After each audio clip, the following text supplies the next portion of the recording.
après les départs d'Yohei et Adrien la semaine dernière. Top Chef saison 12 fait son retour sur M6 ce mercredi 17 février 2021 pour un deuxième épisode. Et là encore, les chefs Paul Perret, Hélène Darroze, Philippe Etchebest et Michel Saran doivent se séparer de talent. À lire aussi un jardin de légumes à la Kei Kobayashi. Cette première épreuve est imaginée par Kei Kobayashi, mais le chef japonais a préféré rester derrière ses fourneaux, en cuisine. C'est donc Gilles Goujon, qui le connaît bien, qui prend sa place sur le plateau. Le thème du jour est la salade de légumes, l'un des plats signatures de Kei Kobayashi. Gilles Goujon attend des candidats 4 saveurs, sucré, salé, amer, acide, bref, il veut de l'umami, équilibre parfait qui rend un plat savoureux. Il attend aussi un beau dressage, créatif. Un travail en binôme qui promet. Brigade Michel Saran, Thomas et Arnaud proposent leur version du jardin de légumes et utilisent un aliment de base, la salade. Leur recette est la suivante: gel d'estragon, cerfeuil, échalotes, pickles de tomates, betteraves, poireaux grillés, salade.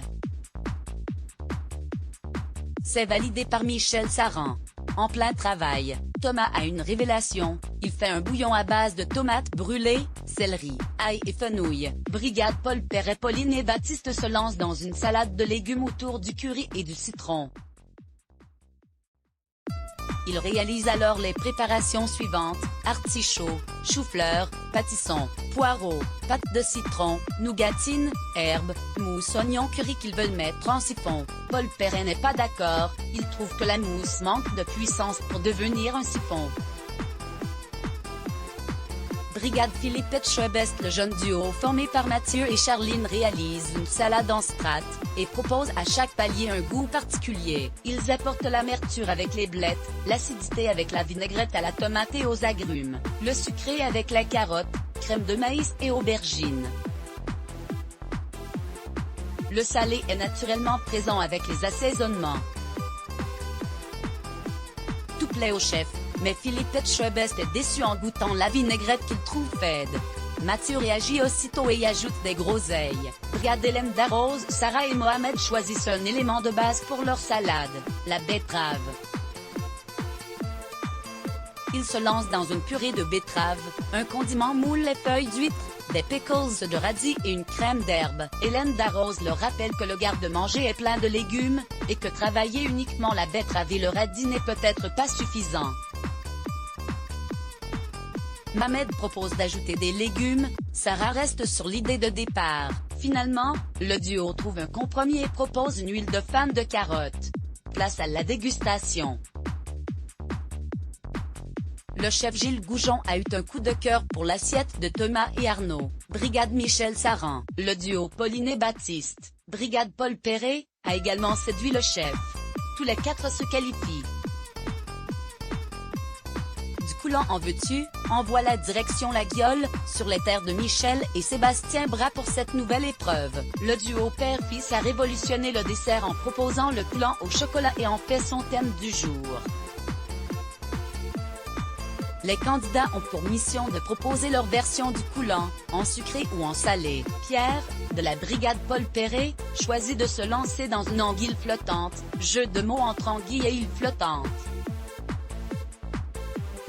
Son cœur coulant est composé d'une crème d'anguille, meringue à l'aneth, betterave en pickles et betterave fumée. Mathias, de la Brigade Philippe Etchebest, propose une face fine de volaille et champignons avec à l'intérieur un cœur coulant de cœur de canard.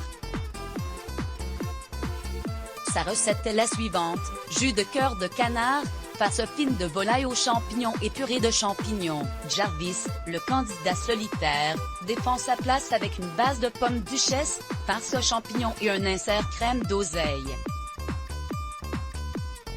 Mauvaise surprise. Son coulant ne coule pas après cuisson. Mais le jeune cuisinier ne se décourage pas et recommence une préparation. Bruno, de la brigade Michel Saran, se lance dans une raviole de polenta au fromage avec un cœur crémeux aux champignons et jus de poulet, le tout accompagné d'une mousse florale et herbacée. Chloé, de la brigade Hélène Darroze, espère épater les chefs avec son plat. Elle réalise un falafel de lentilles aux épices, avec son cœur coulant de sauce blanche à base de yaourt, ail, citron et herbes aromatiques. Aussi, la jeune femme réalise un gargouillis de légumes tout autour, également un plat signature des bras.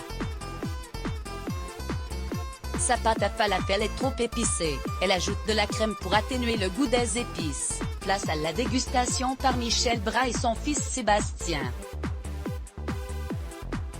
Bruno, brigade Michel Saran, et Pierre, brigade Paul Perret, sont les qualifiés pour la 3e semaine. Dernière chance Hélène Darroze envoie Mohamed en dernière chance, Philippe Etchebest choisit Mathias pour l'affronter. Tous les deux rejoignent Jarvis, qui joue sa place également. Ils ont pour mission de sublimer le filet de bœuf en 1 heure. La recette de Jarvis, filet de bœuf en tartare, huîtres, coussin, moule, crème au jus de moule, chips de feuilles de Brix. La recette de Mathias, filet de bœuf rôti, tartare de bœuf, jambon de bœuf, jus de bœuf, céleri, fruits rouges. La recette de Mohamed, tataki de bœuf, bouillon aromatique au céleri branche, champignons et citronnelle. Lors de la dégustation, les chefs ont préféré l'assiette de Mathias, qui retourne dans la brigade de Philippe Etchebest. L'assiette qui a le moins plu est celle de Jarvis, qui est éliminé. Mohamed retrouve alors Hélène Darroze et ses camarades. Du côté des audiences, cet épisode de Top Chef 2021 a rassemblé 3,41 millions de téléspectateurs, soit 16% du public. M6 était ainsi en 2e position derrière TF1 et la série Doc, 3,82 millions de téléspectateurs. Let's Block ADS. Why?